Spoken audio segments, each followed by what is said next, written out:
In New York City, a gilded woman balances a crown between her hands, 25 feet tall, on top of a courthouse tower downtown. A few blocks south, another woman rises naked from a bronze fountain outside a hotel on Fifth Avenue, a basket of fruit resting against her hip. Uptown, on a traffic island on Broadway, a third woman reclines over a still pool of water, her eyes lowered, her chin resting in one hand, lost in thought. Different sculptors, different buildings, different years.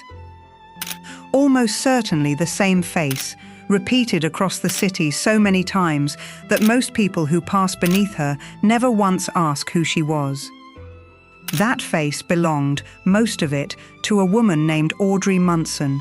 She modeled for more than a dozen public monuments in New York alone, was gilded, cast, and carved into permanence by some of the most famous sculptors in the country, and stamped onto a coin that passed through millions of American pockets for 31 years. And then, for the last 65 years of her own life, she lived behind a single locked door in a state hospital in upstate New York, and almost nobody came to see her. At her peak, she modeled for roughly 3/5 of all the sculpture at the 1915 Panama Pacific International Exposition in San Francisco, a fair that drew 18 million visitors in a single season. She earned about $35 a week for it, something close to $1,145 a week in today's money. She died at the age of 104. Only one small local paper reported it. How does a woman end up everywhere, and nowhere that counted, at the same time? And 100 years later, how is it that nobody can say for certain, of all those faces scattered across Manhattan, which ones are really hers? Before Audrey Munson had a name that mattered, New York already needed her. In 1893, 20 million people walked through a temporary city built on the shore of Lake Michigan, a fairground of white plaster palaces called the World's Columbian Exposition. Visitors went home talking less about the buildings than about the feeling of the buildings, and a handful of architects and civic reformers decided that permanent cities could be made to feel that way too. Out of that feeling came the City Beautiful movement, and out of the City Beautiful movement came the Municipal Art Society of New York, founded within the year, whose stated purpose was to put art, and specifically sculpture, onto the buildings of a city that had mostly done without it. By the 1910s, the demand the society had helped create had turned into something close to an industry. Sculptors trained in the Beaux-Arts style of Paris competed for public commissions paid for by the men remaking American wealth, Rockefeller money, Carnegie money, Morgan money, alongside city governments eager to look as permanent as Rome. Every one of those commissions needed a body. Marble and bronze do not pose themselves. The body had a price, and the price was fixed, and the price did not include anything after the sitting ended. A model earned a flat fee per session or per week and walked out with nothing else. No share of the finished work, no legal claim on the image, no say in whether her face ended up on a courthouse or a coin. The sculptor's name went on the base of the statue. Hers, if it survived at all, survived only in gossip, in studio talk, in the occasional newspaper caption that might or might not have gotten it right. The women who did this work were not blind to what it cost them. In 1898, a New York socialite named Helen Sargent Hitchcock founded something called the Art Workers Club for Women, offering housing, meals, and a placement service to models trying to survive in a trade with no union and no protections of any kind. It existed because the danger was ordinary enough to need an institution. The reach of that trade went further than City Hall. When Queen Wilhelmina of the Netherlands commissioned the sculptor Carl Bitter to make her a Venus de Milo, but with the arms restored, Bitter needed a live model to reconstruct what the ancient statue no longer had. He used the arms of an American girl nobody in Europe had heard of yet. By the time Audrey Munson turned 18, The machine that would use her was already running at full speed, waiting only for a face that could do all of it at once: purity for one client, commerce for another, grief for a third, victory for a fourth, and beauty, always beauty, for anyone who was paying. She would not be the only woman this system used and then let vanish. Others worked the same trade in the same years, posing for some of the same sculptors, and more than one of their names would end up just as disputed, just as erased, as her own. In 1909, on Fifth Avenue, it found her.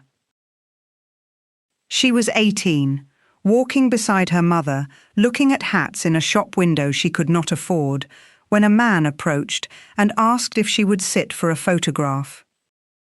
Most sources name him as Felix Benedict Herzog, a commercial photographer with a studio in the Lincoln Arcade building. Munson herself, years later, remembered a different name entirely, a photographer she called Ralph Draper. The sources do not agree, and there is no way now to settle which of them is right, or whether Munson simply remembered it two different ways at two different points in her life. Whoever he was, he sent her photographs to a Vienna-born sculptor named Isidore Conti, who was, by his own account, not looking for a new model that week. He agreed to have tea with her and her mother out of politeness. Then he asked her to stand and to walk across the room, and something in how she moved changed his mind. He had a piece he had been unable to finish for 3 years for lack of the right body. He asked her to pose nude for it. Her mother, Catherine, said yes. Nobody asked Audrey. That is not quite fair to her mother, who by every account chaperoned her daughter's career from the first session to the last, and who, decades later, would be the one to walk her into a courtroom to sign the papers that ended her freedom.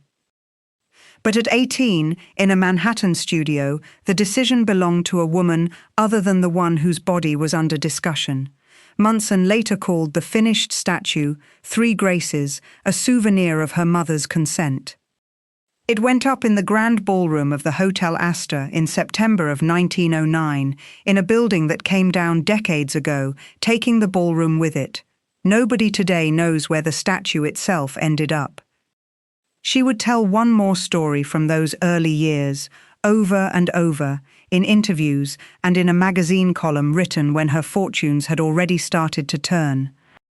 As a teenager performing summers at an amusement park in Rocky Point, Rhode Island, she said a fortune teller warned her that her beauty would carry her to the heights of the world and that the same beauty would eventually bring her down.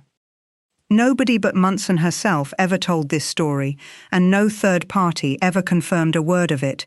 She kept telling it anyway, for the rest of her working life, as though she needed somewhere to put the feeling that none of what was happening to her was entirely in her control. 2 years after Conti, a young Adolf Weinman, not yet the sculptor whose name would end up on some of the most recognizable public art in the country, asked to see her without her clothes before he agreed to hire her. "I want to see what nature did for you," he told her, by her own account, "and get your clothes off." She went behind a curtain, undressed, and came back out. Later she wrote about talking herself into it, about telling herself she was not a girl in that room at all, only, in her own words, so many pounds of flesh and blood. Weinman kept her, proof that the introduction from Conti had done its work, and word moved fast among sculptors who all worked within a few blocks of each other, on West 10th Street, in studios that shared models the way factories share raw material. None of it came without preparation. The sculptor Carl Bitter had her sit for hours with a marble held between her toes, gripping and releasing it 200 times on each foot, insisting that her feet would slowly reshape themselves into the arch he needed for his work. Other sittings required her to stand motionless while water, sometimes cold on purpose, was poured over her skin so an artist could study how light moved across it. She treated the discomfort as the price of the job, and rarely complained about it in public. The complaints, when they came at all, were saved for what happened once the sitting ended and the studio door closed behind her. By her 20th birthday, Audrey Munson was no longer an unknown discovered on Fifth Avenue. She was becoming something closer to a trade fixture, a face any sculptor in the city might ask for, and the biggest commission of her career was still years away. By 1913, the reach of one model's face had become news in itself. That June, the New York Sun ran a piece calling her Miss Manhattan, crediting her, in the confident language newspapers use when they are mostly guessing, with more public sculpture in the city than any other model alive. That same year, high above the entrance to the new Manhattan Municipal Building, workers hoisted into place a gilded bronze woman, 25 feet tall, holding a crown in one hand and a shield in the other, sculpted by Adolf Weinman and known ever since as Civic Fame. Most sources credit Munson as the model, and it is the single work of art most identified with her name anywhere in the world, and, as later chapters in this account will make clear, it is also the one about which the record is least settled. 3 years later, on the Brooklyn side of the East River, Daniel Chester French unveiled 2 colossal seated women flanking the foot of the Manhattan Bridge, titled simply Miss Manhattan and Miss Brooklyn.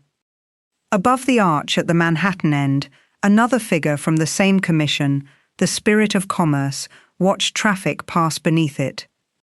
That same year, in front of the Plaza Hotel, sculptor Carl Bitter's design for the Pulitzer Fountain was finished, after his death, by Isidore Conti, the same man who had given Munson her first job 7 years before. The finished bronze, called Pomona for the Roman goddess of abundance, still stands there, a basket of fruit balanced against her hip, water running over her feet. Elsewhere in the city that same window of years, her likeness went into memorials meant to hold grief rather than triumph. At Columbus Circle, sculptor Attilio Piccirilli placed her in the twin allegorical figures of duty and sacrifice on the monument to the sailors lost when the battleship Maine exploded in Havana Harbor in 1898. A few blocks north, on Riverside Drive, Piccirilli used her again for 2 figures of grief on the Firemen's Memorial. And on the Fifth Avenue steps of the New York Public Library, sculptor Frederick MacMonnies credited her with modeling Beauty, one of the pair of reclining figures that still flank the entrance. The most quietly devastating of these commissions had nothing to do with allegory at all. In 1912, on the Titanic's maiden voyage, the department store owner Isidore Straus refused a seat in a lifeboat until every woman and child on board had been taken off. His wife, Ida, refused to leave without him. His body was recovered afterward. Hers never was. New Yorkers raised money for a memorial, and in 1915, the sculptor Henry Augustus Lukeman unveiled it in a small park at Broadway and West 106th Street, a bronze figure, modeled by Munson, reclining over a still pool of water, eyes lowered, chin resting in one hand, deliberately avoiding every worn-out symbol of mourning the era had to offer. The statue was built to make sure nobody forgot Ida Straus's name. It has done that job for more than a century. It has not done nearly as well by the name of the woman whose face it actually wears. By then, press descriptions of Munson's own body had become a genre of their own. She stood about 5'8", tall for a woman of her era, with proportions writers insisted matched ancient Greek statuary more closely than any American model before her. The comparisons were meant as praise, but they also meant that almost nothing written about her in these years described her as a person doing a job. It described her as a set of measurements that happened to also answer to a name. None of it compared to what happened in San Francisco. In 1915, the sculptors Carl Bitter and Alexander Sterling Calder ran the entire sculpture program for the Panama Pacific International Exposition, a World's Fair built to celebrate the opening of the Panama Canal and to show the country that San Francisco had recovered from the earthquake that had leveled it 9 years earlier. They named Munson their exposition girl and put her likeness into roughly 3 out of every 5 sculptures on the fairgrounds. Along the colonnade of the Court of the Universe, a courtyard modelled loosely on St. Peter's Square in Rome, her figure was repeated so many times along the roofline that one account described her as appearing 90 times against the sky on a single building. 90 times against the sky, 18 million people walked through the fair that year. A Virginia newspaper, writing about her that August, tried to put the scale of it into words meant to outlast her. Long after she and everyone else of her generation had turned to dust, the paper wrote, Audrey Munson, who had posed for 3/5 of the statuary at the Panama Pacific Exposition, would go on living in the bronzes and canvases of the art centers of the world. The same year the fair opened, the woman who could stop a crowd by standing still in bronze was about to test what happened when she moved. On a soundstage instead of a studio, Audrey Munson took her clothes off for a camera instead of a sculptor, and the country that had gilded her without complaint was about to have a very different reaction. The same year of the fair, the Tannhauser Film Corporation put Audrey Munson in a picture called Inspiration, in which she played, unsurprisingly, a sculptor's model, and appeared nude on camera in a scene meant to read as art rather than spectacle. For decades afterward, she would be described as the first American actress to appear nude in a non-pornographic film, a claim that does not quite hold up. The film historian Karen Ward Mahar has traced an earlier instance, an actress named Margaret Edwards, in a picture called Hypocrites, released months before Munson's film reached theaters. Munson was not first, though she was, by far, the most famous, and fame did what it usually does. It made her the one people remembered and the one people blamed. The San Francisco Chronicle, covering her fame at the fair that same year, had called her the most perfectly formed woman who had ever posed in an American studio. Elizabeth Gannis, president of an organization called the National Christian League for the Promotion of Purity, read coverage like that and did not see a compliment. This young woman should be ashamed of herself, she told the same paper. Perfection, Gannis said, however the sculptors wanted to describe it, gave nobody a license to parade it in public. Munson had an answer ready, one she gave in more than one interview over the years. Clothes ruined us, she said. They do harm to our bodies and worse to our souls. It was not offered as a joke, and it did not read as false modesty. It came closer to a genuine philosophy, one she kept repeating, even as the same body those words defended kept getting used against her in print. Two women, describing the same body, arrived at opposite verdicts using almost the same vocabulary. One called it art, the other called it shame. Both were writing for the same readers, in the same year, about the same woman. She was asked nothing. The coverage that made her famous was not always reliable about basic facts, and not always because reporters got it wrong on their own. One article that same summer listed her as 18 years old, when she was actually 24. A press release from the same season claimed her modeling career had begun at 14, 4 years before her first confirmed sitting for Conti. Some of the confusion came from careless newspapermen chasing a good line. Some of it, by her own later admission, came from Munson herself, who was not always consistent about her own age or her own beginnings, depending on which version made the better story that week. What nobody watching in 1915 could have known was that the disagreement over her body was only a preview, a moving picture with a naked woman in it, no matter how the newspapers framed it, was a different kind of object than a statue on a rooftop nobody could touch.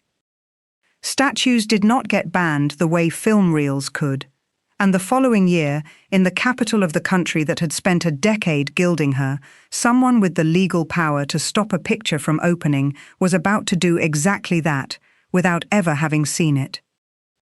In October of 1916, roughly 200 of Washington's most respectable citizens filed into the Garden Theatre on 9th Street to watch a movie almost none of them had been allowed to see yet. The film was Purity, written by a former district government clerk named Clifford Howard and starring Audrey Munson as, again, an artist's model, this time named for the virtue she was meant to embody. The exhibitor who owned the theatre, a man named Tom Moore, had organized the screening for an audience chosen for its standing rather than its taste: an Episcopal clergyman, a rabbi, a Catholic priest, a leading real estate broker's wife, members of the city's arts community.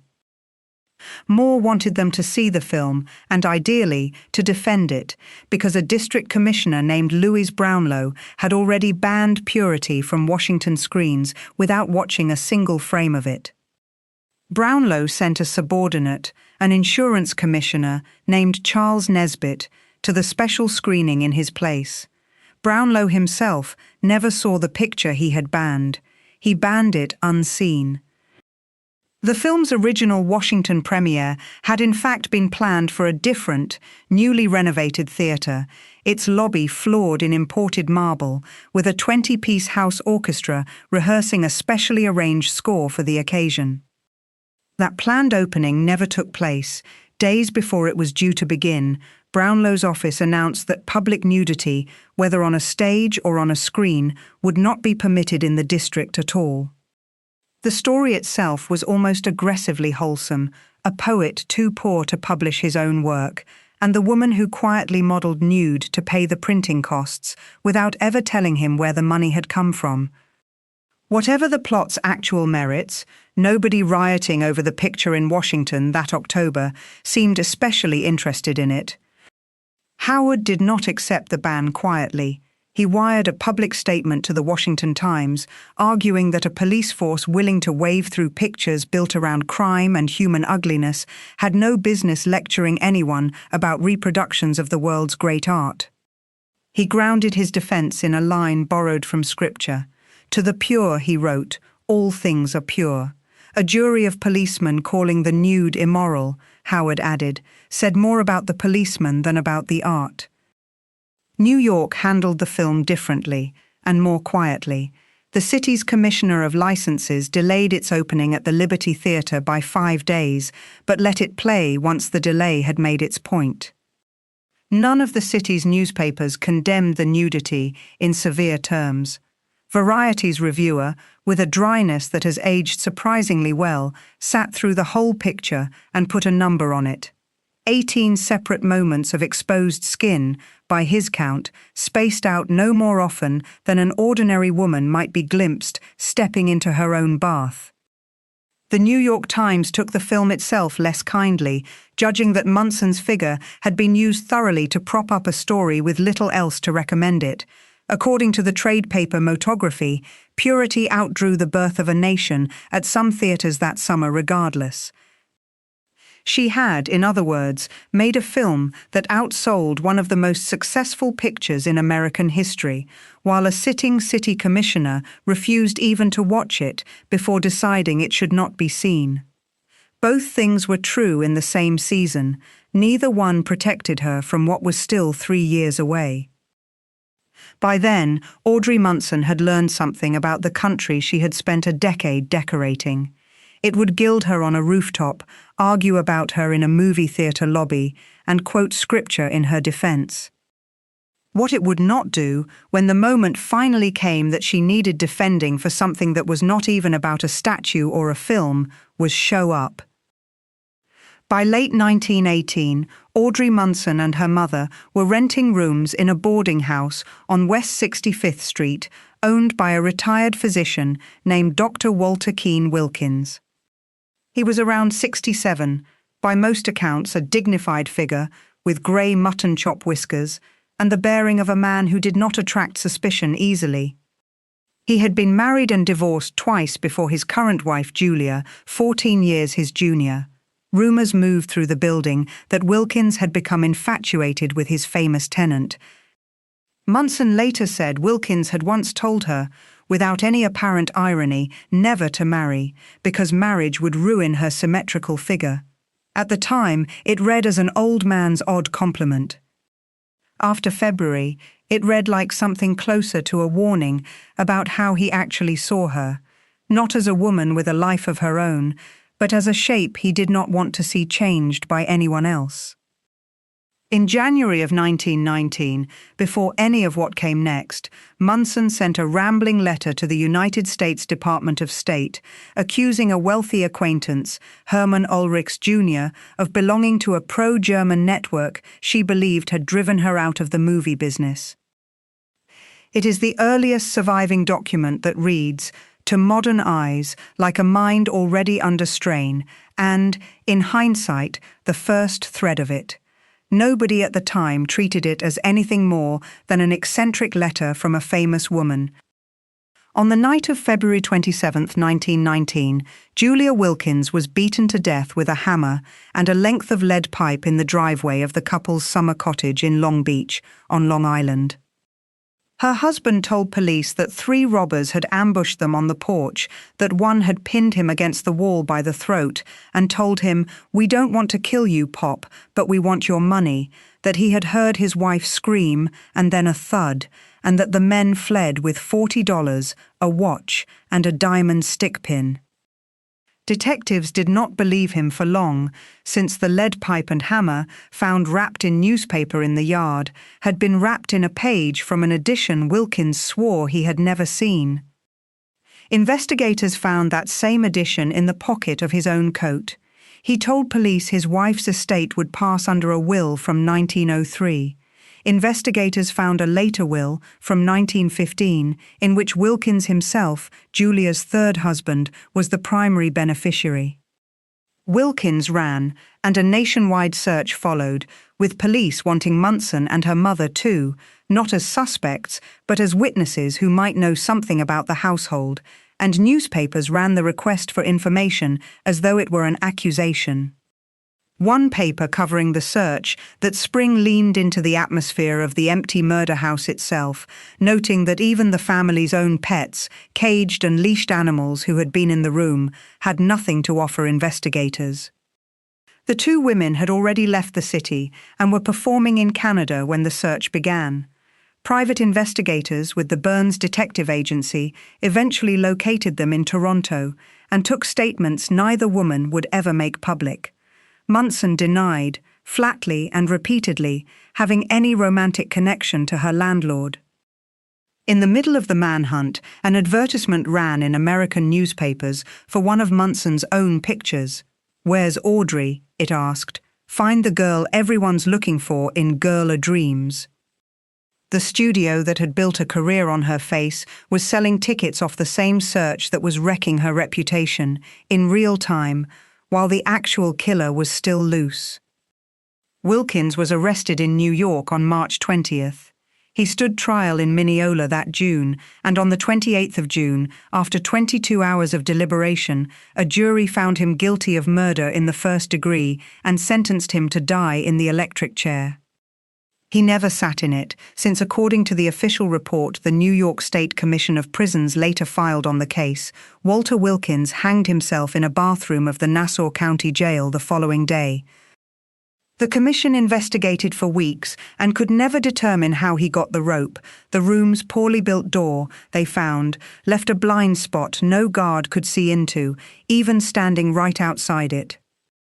His only visitors on record had been his lawyer and the clergy who came to counsel him, none of whom the law required anyone to search. The commission split over who to blame, one faction condemning the sheriff for a jail run with almost no rules at all, the other clearing him and pointing instead at a building never designed to hold a man alone. It was not an execution, it was a man choosing his own ending rather than the state's. Audrey Munson had never been charged with anything and had never testified in open court. She had, by every surviving account, done nothing but rent a room from a man who could not control his own obsession. And still, when newspapers told the story of 1919, they rarely told it as what Walter Wilkins had done to his wife. They told it as what Audrey Munson's face had done to a respectable man, and within a year, the same newspapers that had built her fame would decide she had nothing left worth printing under her own name. Nothing about the Wilkins case sent Munson to court, and no charge was ever filed against her, but it cost her almost everything anyway. By 1920, she was living in Syracuse, with no film work and no modeling work, supported by her mother, who sold kitchen utensils door to door to keep the two of them fed. That October, according to the New York Evening World, she went to newspaper offices and asked editors to run notice of her own death, in the apparent hope that people who had once cared about her career might remember her kindly once she was, on paper, gone. The following month, Munson took a job as a ticket taker in a dime museum, a paid attraction built entirely around curiosities, a long way down from a fairground where 18 million people had once looked up to find her face repeated against the sky. The following January, something that looked like a comeback began. A series of 20 autobiographical articles, titled By the Queen of the Artists Studios, started running under Munson's byline in Hearst's Sunday supplements across the country, syndicated into dozens of newspapers. The columns told stories from her modeling years, gave advice to young women considering the profession, and argued, in a voice that read as unmistakably hers, that a model's labor was invisible by design. She remains, one installment said, ever anonymous, the tool with which the artist works, though she provides the inspiration for a masterpiece and is the direct cause of enriching the painter or sculptor. One installment told the story of a friend called Elsie, a model Munson said she had helped find work, who had drifted into the kind of late nights and easy company that cost a working model the respect of serious artists. The column framed the problem as a simple impossibility. No woman, it argued, could live wild after dark and still show up fit to work by morning. It read like moral advice dressed as memoir, delivered in a voice built to sound like hard-won experience. The voice was not hers. A lawsuit some years later revealed that the entire series had been written, without credit, by a journalist named Henry Layford Gates. The one document from this period that reads most like Munson speaking honestly for herself, arguing for exactly the recognition the rest of her career had denied her, was not something she had written at all. That June, a poster advertising her final film, Heedless Moths, reproduced a statue of her called Descending Night and set off one more round of public outrage in Greenwich Village, where the New York Times reported that the attack on the neighborhood's morals had centered, once again, on the fair form of Audrey Munson. She was 30 years old, and the scandal over her body was by that point older than most of the sculptures. Weeks later, a producer named Alan Rock took out advertisements showing a check for $27,500, which he said he had paid Munson to star in the film. The check was theatre. Munson sued him, and the lawsuit exposed the whole thing as a publicity stunt, money that had never actually changed hands, staged in her name without her benefit. She had spent more than a decade being reproduced, gilded, and quoted by other people. By the summer of 1921, there was almost nothing left of her career that was verifiably her own, except the parts of it that had gone wrong, and one plan left to try: finding a husband rich enough and famous enough to make the newspapers care about her again. In the summer of 1921, Munson placed a newspaper advertisement of her own, offering to marry any man who could match her, in her words, physical beauty, and hundreds of men wrote back. A year later, she announced an engagement to one of them, a wartime fighter pilot from Ann Arbor, Michigan, named Joseph J. Stevenson. On May 27, 1922, papers reported that Munson had swallowed a solution of bichloride of mercury, a poison, after receiving a telegram believed to have come from Stevenson calling off the engagement. She survived. When reporters later went looking for the man himself, in Ann Arbor and beyond, they could not find a single record that he had ever existed. Either Munson invented a fiancé who never lived anywhere at all, or a real telegram from a real man arrived and then vanished from every public record along with him. The sources do not settle it, and this account will not pretend to settle it either. What came next had no such ambiguity. Neighbors in the small town of Mexico, New York, where she and her mother had settled by then, remembered her from those years in fragments, a woman glimpsed roller skating down the road or mowing a lawn, often with a bright-colored scarf tied around her head. It was an odd, almost defiant kind of visibility for a woman the whole country had once called too beautiful to look away from. Within a few years, Munson had begun referring to herself as Baroness Audrey Mary Munson Munson, a title that belonged to no real aristocracy, and telling people that powerful, unnamed influences were the reason no studio in the country would hire her. It was the same shape of thought that had produced the letter to the State Department 3 years earlier, back when a landlord's obsession was still the worst thing anyone had done to her. By her early 30s, the same pattern kept turning up in how she talked about her own life to reporters and neighbors alike. On June 8, 1931, on the day of her 40th birthday, a judge in Oswego County ordered Audrey Munson committed to a psychiatric hospital after her mother petitioned the court for exactly that. 2 different explanations for the timing circulate in the record, neither one confirmed by any surviving court document. One account says Munson had been named a likely suspect in a string of barn fires in the area and was made to answer for it before a local judge. Another says nothing that specific happened at all, that her mother had simply reached the point where she could no longer manage her daughter's condition on her own and brought her to court because there was nowhere else left to take her. Both versions could be true at once, or neither could be. The record that might have settled the question, the sealed file from the commitment hearing itself, would not be pried open by anyone for another 85 years. It would eventually be a British journalist, not a court, who forced the question.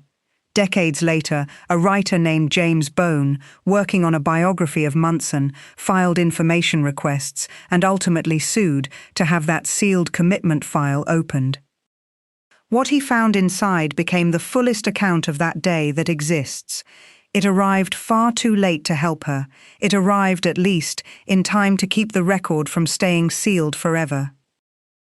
Catherine Munson, who had said yes to Conti on her daughter's behalf when Audrey was 18, was the same woman who now signed the papers that took her freedom for good. Catherine signed anyway. Audrey Munson walked, or was walked, through the doors of the St. Lawrence State Hospital in Ogdensburg, New York, on her 40th birthday. Nobody in that building on that day had any reason to think she would still be living behind its doors 65 years later, and nobody outside it, in that same year, had any reason yet to question the one thing about Audrey Munson that seemed unshakable, that the statues bearing her face really were her face, and nobody else's. For most of the 20th century, one claim about Audrey Munson went essentially unchallenged, that her face appeared on the Walking Liberty $50, a coin struck from 1916 until 1947, and still, decades after it left circulation, considered one of the most beautiful designs the United States Mint ever produced. Munson claimed it publicly and often, and numismatists repeated the claim for generations.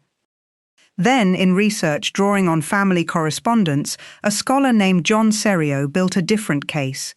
The letters, he argued, point not to Munson, but to Elsie Viola Catchell Stevens, wife of the poet Wallace Stevens, as the model both for the $50 and for its companion coin, the Winged Liberty dime. One detail favors Serio's reading more than any other. Munson claimed the $50 loudly and repeatedly during her lifetime, but she never once claimed the dime, even though the 2 coins came from the same design and the same sculptor. If she had truly been the model, it is not obvious why she would have claimed only half the pair. Someone else was contesting a piece of her supposed legacy too, from the other direction entirely. Doris Doscher, an actress who had also modelled for Carl Bitter, wrote that she, not Munson, had provided the body and measurements for his statue Diana, and that Munson had posed only a few days, and only for the head. Dosha went on to a modest acting career of her own under a different stage name, but she never let the Diana claim go, returning to it in interviews for years, insisting on credit for a work that history kept handing to someone else. And in her own words, in her own ghost-written but genuinely reported column, Munson admitted that the sculptor Frederick MacMonnies had used a different model's face and torso for his statue Beauty at the New York Public Library, keeping only her legs. "My legs," she wrote, "were better for his purposes than hers." None of that compares to what the record now suggests about civic fame. Civic fame is the work most identified with Audrey Munson anywhere on Earth. It is the statue this account opened with, 25 feet of gilded bronze on top of the Manhattan Municipal Building, the closest thing New York has to a second Statue of Liberty. And multiple sources researching the era's other erased models now credit that same statue, not to Munson, but to a woman named Hetty Anderson. Anderson was a black model from South Carolina, working in Manhattan at almost exactly the same time as Munson, in almost exactly the same trade. Years before Weinman is said to have hired her for civic fame, Augustus St. Gaudens had chosen her to model the winged figure of Victory for his monument to General William Tecumseh Sherman, unveiled in 1903 at Grand Army Plaza, a few blocks from where Munson's own Pomona would later stand. St. Gaudens called her the handsomest model he had ever seen, of either sex.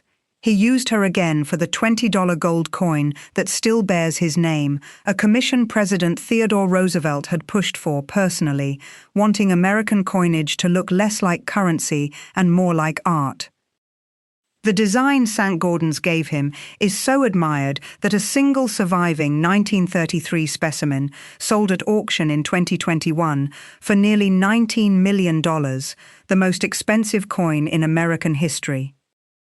Weinman is said to have wanted Anderson again for the Mercury dime a few years later, before the design changed direction entirely and went, by most accounts, to yet another woman. Anderson's own family considered her an embarrassment. For the same reason Munson's admirers considered her a marvel. She took her clothes off in public for money. She was written out of nearly every account of the works she had modelled for, credited occasionally, disputed often, forgotten mostly. In the last 20 years of her life, she suffered from documented mental illness, including the conviction that she was being watched and controlled by unnamed forces, and she died in 1938, decades before historians and museum curators would begin the work of giving her back her name. Nobody has ever definitively resolved which of the two women, Munson or Anderson, actually modelled for civic fame, and perhaps nobody ever will. What is certain is only this: the single most famous object connected to Audrey Munson's name, the statue that opened this very account, may not be Audrey Munson at all. It may be another woman entirely, erased by the same system, forgotten by the same silence, and never once, in either woman's lifetime, given the chance to settle the question herself. Two women, one face, no answer. By the 1930s, both women were gone from public view. Munson was already locked behind a hospital door in Ogdensburg at the start of a stretch of time that would run so long it would outlast the century she had once decorated. Anderson had died 5 years earlier, largely alone, leaving nobody to ask. Above them both, indifferent to the question, the gilded woman on the municipal building kept holding her crown to the sky. Down in Ogdensburg, meanwhile, 65 years were only just beginning. The hospital that held her for the next 65 years was not, by the standards of its era, a place built for cruelty. St. Lawrence State Hospital sat on more than 1,000 acres of land at a spot called Point Airy, laid out with the same instinct for grandeur that had once put her face on a courthouse roof.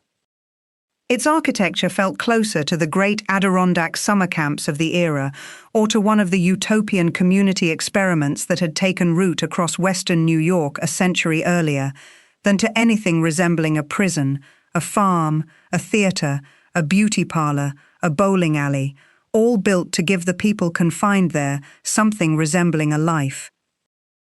Patients worked the land, sewed, wove, and were encouraged toward dances and teas and amateur theatricals.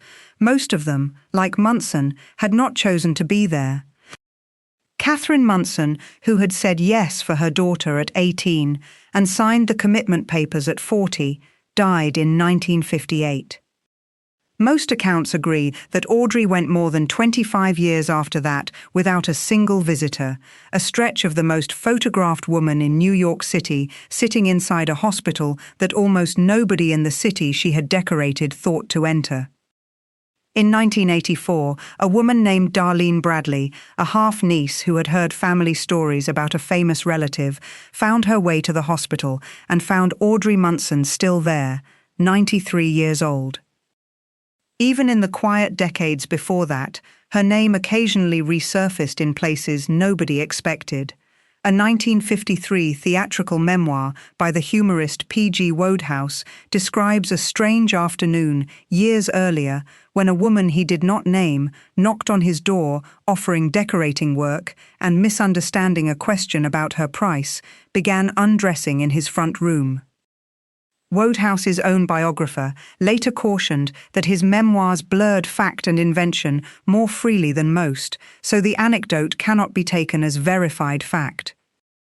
But the woman in the story was widely assumed, including by people who later wrote seriously about Munson, to have been her, still, decades on, instinctively offering the only thing the world had ever paid her for. In the mid-1980s, when the original building closed, staff moved her to a nursing home in Massena. She kept walking out to a nearby bar and had to be found and brought back, more than once, until the arrangement broke down and she was returned to the newer psychiatric facility that had replaced the old one. By the time she turned 100, she had lost her teeth and most of her hearing. She was, by every account, otherwise in good health. Audrey Munson died on February 20, 1996, at the age of 104. One small local paper reported it. The city she had spent a decade decorating did not. She was buried in New Haven Cemetery, in the small Oswego County town where her father had been born, in a grave that carried no name for 20 years. On June 8, 2016, on what would have been her 125th birthday, a headstone finally went up over the spot. Years before any of that, as a teenager working summers at an amusement park in Rhode Island, she had told anyone who would listen about a fortune teller who warned her that her own beauty would carry her to the top of the world and then take everything back. Nobody who ever heard that story could confirm it came from anywhere but Munson's own memory. It hardly matters now whether the woman in Rocky Point was real. Munson lived out the shape of the prophecy so completely that the only real question left is whether she made it happen by believing it, or whether she simply understood, at 18, something true about the trade she was about to enter that nobody else around her was willing to say out loud. New York never stopped looking at her face.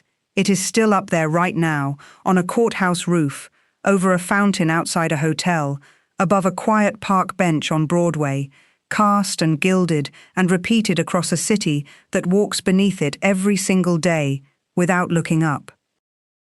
Some of those faces, as this account has shown, may not even be hers, may belong instead to a woman named Hetty Anderson, erased by the identical machine for the identical reason, never asked either. New York kept the faces, it stopped keeping the women. The city that needed her face, the same city whose reformers once dreamed of buildings that could make people feel something just by looking at them, got exactly what it built toward. It made people feel something, but it simply never occurred to that city to ask the feeling's price, or who was paying it.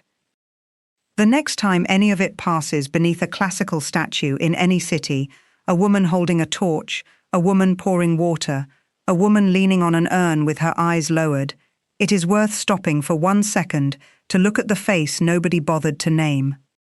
Somewhere behind almost every one of them was a woman exactly like Audrey Munson, or exactly like Hetty Anderson, with a name of her own, no rights to the image she gave away, and, when it finally mattered, nobody who came looking for her in time.